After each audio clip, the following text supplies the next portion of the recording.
বিগত ফ্যাসিস্ট সরকার, আওয়ামী লীগ সরকার সহ বর্তমান সরকারের কাছেও আমরা তেমন কোনো সহযোগিতা পাইনি গুম হওয়া মানুষদের ফিরে পাওয়া বিষয়ে।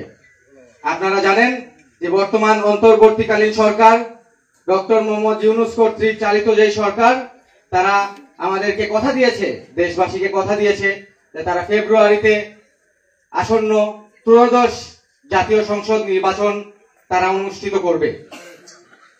এই ত্রয়োদশ জাতীয় সংসদ অনুষ্ঠানে আপনারা জানেন আমার মা বেগম তাহসিনা রুশদী লুনা ধানের শীষের বাংলাদেশ জাতীয়তাবাদী দলের মনোনয়ন প্রাপ্ত হয়ে আপনাদের কাছে এসেছেন। এই যে দায়িত্ব মনোনয়ন প্রাপ্ত হওয়ার পরে এটি একটি বিশাল, 2 উপজেলার মানুষ, লাখ লাখ মানুষের দায়িত্ব আমার মা এবং আমাদের পরিবার উপরে বর্তিয়েছে। আপনারা দোয়া করবেন যেন আমার মা আপনাদেরকে খেদমত করার সুযোগ পান, কারণ একটি জনপ্রতিনিধি হওয়া, একজন মেম্বার অব দি পার্লামেন্ট হওয়া একটি অনেক গুরুত্বপূর্ণ বিষয় এবং প্রত্যেকটি এলাকার প্রত্যেকটি মানুষের দায়িত্ব, তার দায়িত্ব। তিনি যেন সঠিকভাবে দায়িত্বটি পালন করতে পারেন সেই বিষয়ে আপনারা দোয়া করবেন। দীর্ঘ সময় চাকুরিরত ছিলেন।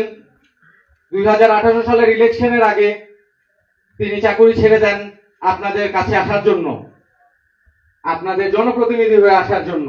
কিন্তু বিগত যেই ফ্যাসিস্ট সরকার, আওয়ামী লীগ সরকার, খুনি সরকার, সেই সরকার এবং আশেপাশের মানুষ মিলে ষড়যন্ত্র করে তার সেই নমিনেশন তারা ক্যান্সেল করে দিয়েছিল এবং সেই কারণে, সেই দুঃখে তিনি শারীরিকভাবে অসুস্থ হয়ে পড়েছিলেন এবং সেই দায়ভার এবং সেই কষ্ট আমাদের সকলকে ভোগাতে হয়েছে।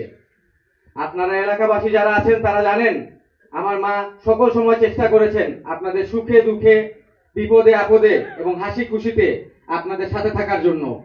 সকল রকমের ঝামেলা বা সুখ দুঃখ তিনি আপনাদের সাথে বন্টন করে একত্রিত হয়ে চলার চেষ্টা করেছেন। কিন্তু বর্তমানে এই যে ফ্যাসিস্ট সরকার, আওয়ামী লীগ সরকার দেশ থেকে চলে গিয়েছে, কিন্তু তাদের ষড়যন্ত্র কিন্তু এখনো বন্ধ হয়নি। আপনারা বর্তমানে দেখেছেন বেশ কিছুদিন আগেও আমাদের পরিবার তথা মামার বিরুদ্ধে বিভিন্ন রকমের ষড়যন্ত্র করে বিএনপিকে কলঙ্কিত করার একটি চেষ্টা করা হয়েছে, কিন্তু এই ষড়যন্ত্র কিন্তু সফল হয়নি। আপনারা এই এলাকার মানুষ, বিশ্বনাথ উসমানীনগরের প্রতিটি মানুষ, আপনারা কিন্তু সোচ্চার ছিলেন এই ষড়যন্ত্রের বিরুদ্ধে। আপনারা এগিয়ে এসেছেন, আপনারা প্রত্যেকটি মানুষের দ্বারে দ্বারে গিয়ে এবং রাজপথ দখল করে আপনারা কিন্তু বুঝিয়ে দিয়েছেন যে এই বিশ্বনাথ উসমানীনগরের মাটি কিন্তু ইলিয়াস আলীর ঘাঁটি।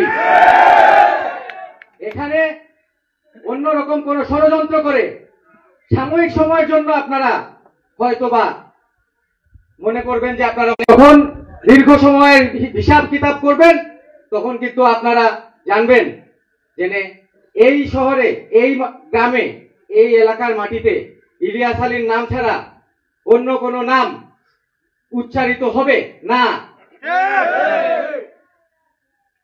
আমার বাবা এম ইলিয়াস আলী আপনাদের জন্য সুখে দুঃখে যেমন ছিলেন, এই এলাকার মানুষের মান উন্নয়ন করার জন্য, আপনাদের জীবনযাত্রার মান উন্নয়ন করার জন্য কিন্তু দীর্ঘ সময় তিনি চেষ্টা করে গিয়েছেন। এবং আলহামদুলিল্লাহ আমি যখন এই এলাকার প্রত্যেকটি রাস্তাঘাটে যাই, প্রত্যেকটি এলাকায় যাই, গ্রাম অঞ্চলে যাই, আমি কিন্তু এলাকার উন্নয়নের যেই আমার বাবা যে উন্নয়ন করে দিয়ে গিয়েছেন এবং বিষয়টি আপনাদের মুখ থেকেই আমার শোনা, আপনারা সকলেই আমাকে সকল সময় অবহিত করেন যে এই সকল উন্নয়ন, বেশিরভাগ উন্নয়নই আপনাদের নেতা, প্রাণপ্রিয় নেতা, এই সিলেটের গণমানুষের নেতা এম ইলিয়াস আলীর হাতে করা। কিন্তু বিগত যে 17 বছর এই ফ্যাসিস্ট সরকার ক্ষমতায় ছিল, এই এলাকার মানদণ্ড কিন্তু কোন রকম ভাবে উন্নয়ন হয়নি। এখন দীর্ঘ সময় পরে, প্রায় 17 বছর পরে আজকে আমরা একটি জাতীয় নির্বাচনের দিকে এগিয়ে যাচ্ছি। আপনাদের প্রতি আমার আহ্বান, আপনারা সকলে ঐক্যবদ্ধ থাকবেন। আপনারা পূর্বে যেভাবে ঐক্যবদ্ধ ছিলেন, আপনারা বর্তমানে এবং সামনেও সকল সময় ঐক্যবদ্ধ থাকবেন। বিএনপি এবং ধানের শীষ এবং বেগম জিয়া, তারেক রহমানের যে দল, বাংলাদেশ জাতীয়তাবাদী দল, এই দলের সাথে আপনারা ঐক্যবদ্ধ থাকবেন এবং আমাদের পরিবার এম ইলিয়াস আলীর পরিবারের সাথে আপনারা ঐক্যবদ্ধ থাকবেন।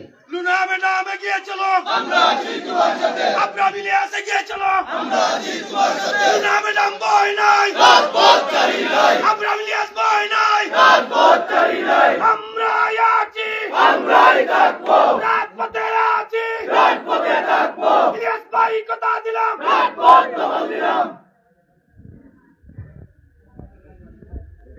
আমি আপনাদেরকে আরো সোচ্চার করে দিতে চাই, সামনে আওয়ামী লীগ সরকার যাওয়ার পরেও তাদের যেই খুনি দল, এই দল বিভিন্ন ষড়যন্ত্রের সাথে লিপ্ত হবে। তারা অলরেডি ষড়যন্ত্র শুরু করে, দেখবেন তাদের ষড়যন্ত্রের কার্যক্রম কিন্তু তারা শুরু করে দিয়েছে। আমাদের সকলের চোখ কান খোলা রাখতে হবে, আমাদের সোচ্চার থাকতে হবে এই দেশের জন্য, এই দলের জন্য এবং এই সিলেটের জন্য। কোন রকম ষড়যন্ত্রে আপনারা কান দিবেন না, সকলে ঐক্যবদ্ধ থাকবেন। বিভিন্ন সময় তারা চেষ্টা করবে সামনের দিনে বিভিন্ন রকমের বিশৃঙ্খলা করার জন্য।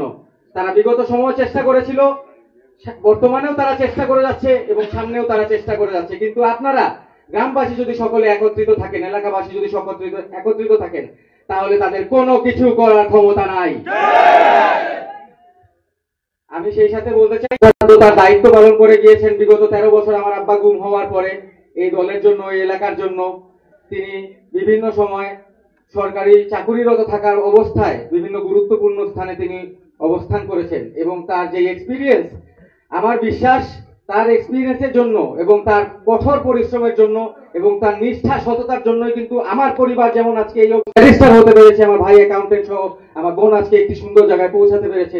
ইনশাআল্লাহ সামনে আরো যেভাবে এগিয়ে যাব, তার সততা নিষ্ঠা যদি একত্রিত থাকে এবং আপনারা দেশবাসী যদি, এলাকাবাসী যদি একত্রিত থাকেন, এই বিশ্বনাথ উসমানীনগরের মানুষের মানদণ্ড এক অন্য পর্যায়ে আমরা পৌঁছে নিয়ে যেতে পারবো।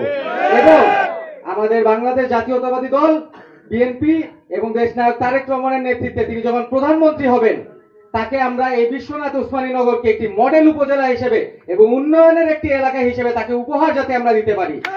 এবং বিগত সময় যেভাবে আপনারা 2014 সালের নির্বাচনে আপনারা যেভাবে ফ্যাসিস্ট সরকারকে উত্তর দিয়েছিলেন, কোন রকমের একটি ভোট পড়ে নেই এই এলাকায়, ঠিক বর্তমান সময় আপনারা যদি এভাবে ঐক্যবদ্ধ থাকেন, আমরা আরেকবার উপহার দিতে চাই বাংলাদেশ জাতীয়তাবাদী দল এবং বাংলাদেশের ইতিহাসকে, যে বিশ্বনাথ উসমানীনগরের মানুষ যদি ঐক্যবদ্ধ থাকে, পৃথিবীর কোন শক্তি আমাদেরকে হারাতে পারবে না।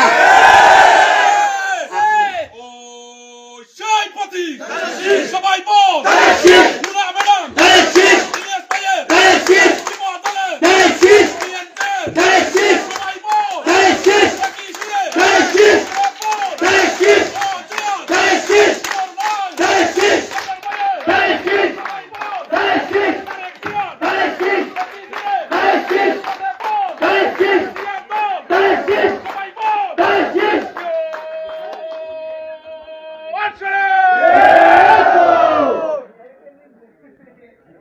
প্রিয় এলাকাবাসী, আপনারা জানেন আমাদের দেশনেত্রী বেগম খালেদা জিয়া তিনটি আসন থেকে এবার নির্বাচন করছেন এবং আমাদের দেশ নায়ক তারেক রহমান প্রথমবারের মতো নির্বাচনে অংশগ্রহণ করতে যাচ্ছেন এবং সেই নির্বাচনে আমার মা বেগম তাসমিনা রুজদির লুনাও অংশগ্রহণ করতে যাচ্ছেন।